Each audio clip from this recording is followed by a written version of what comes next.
The United States military says it will begin enforcing a naval blockade from April 13, targeting vessels entering and exiting Iran's ports and coastal areas, including facilities along the Arabian Gulf and the Gulf of Oman.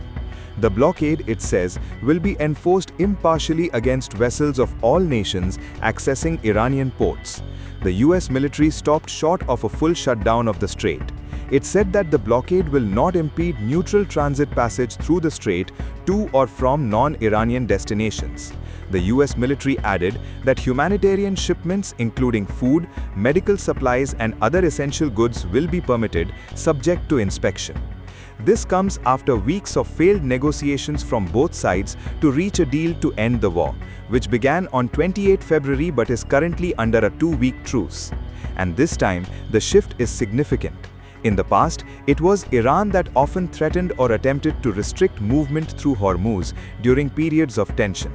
Now it's the United States taking the first step, moving from diplomacy to direct enforcement at sea. Trump wrote on social media on Sunday that the US was going to start blockading any and all ships. We have not forgotten and we will not forget the US history's breaches of commitments and ill intention.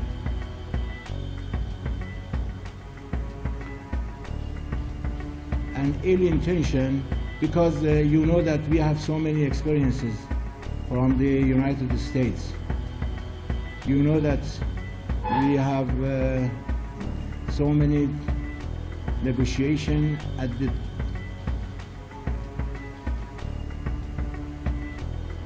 last one.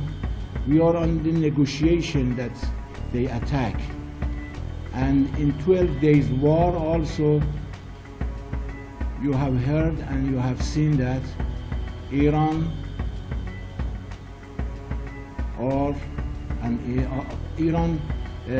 was in the negotiation, and the Zionist regime and the United States started the attack, and after that announced the ceasefire, and we accept the ceasefire in the 12 days war before 9 months ago.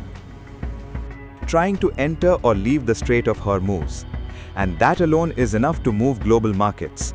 Oil prices have already crossed $100 per barrel, rising sharply on fears that even limited disruption in this region could slow down supply.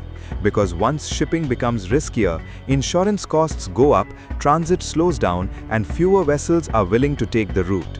That creates a supply squeeze even without a full blockade. So where does this leave India? India's energy lifeline runs through Hormuz. A significant share of India's crude oil imports, especially from Iraq, Saudi Arabia and the UAE, moves through this route. And now there are already signs of disruption. Multiple vessels are delayed or waiting in the Gulf region, shipping schedules are becoming uncertain, and transit times are increasing. Now here's where the impact becomes immediate. India imports about 60% of its LPG, cooking gas, and a large portion of that also comes through Hormuz. We are already seeing early signs of stress. Commercial LPG supplies tightening, restaurants and small businesses under pressure, supplies being prioritized for households. But even households are now reporting delays in cylinder deliveries. So this is no longer just about global markets, it's already affecting daily life on the ground. For Indian ships, you know that we have a good relation with the Indian government, and we want to prepare a good preparation for the ships of India. And you know that we have 2-time telephone call between Prime Minister, His Excellency Prime Minister of India, and His Excellency Masoud Pezeshkian, our President. And we have more than 4 or 5 times between the 2 foreign ministers. And we have a good contact in this case, because you know that our foreign minister named India in the 5 countries as a friend for. so far, tanker traffic hasn't stopped. Iran has allowed passage to what it calls non-hostile ships, including India-bound cargo. But access is controlled, reduced, and uncertain. Now, with the US preparing to actively enforce this blockade, the situation could shift quickly. The key question is, will Iran continue allowing passage or respond? Because any escalation could make this route far more unpredictable. Even without a full shutdown, the impact is already building. Higher oil prices mean India's import bill rises, pressure on the rupee increases, and rising prices of everyday goods go up. Remember, India imports over 80% of its crude oil, so price shocks quickly translate into higher fuel prices, increased transport costs, and rising prices of everyday goods.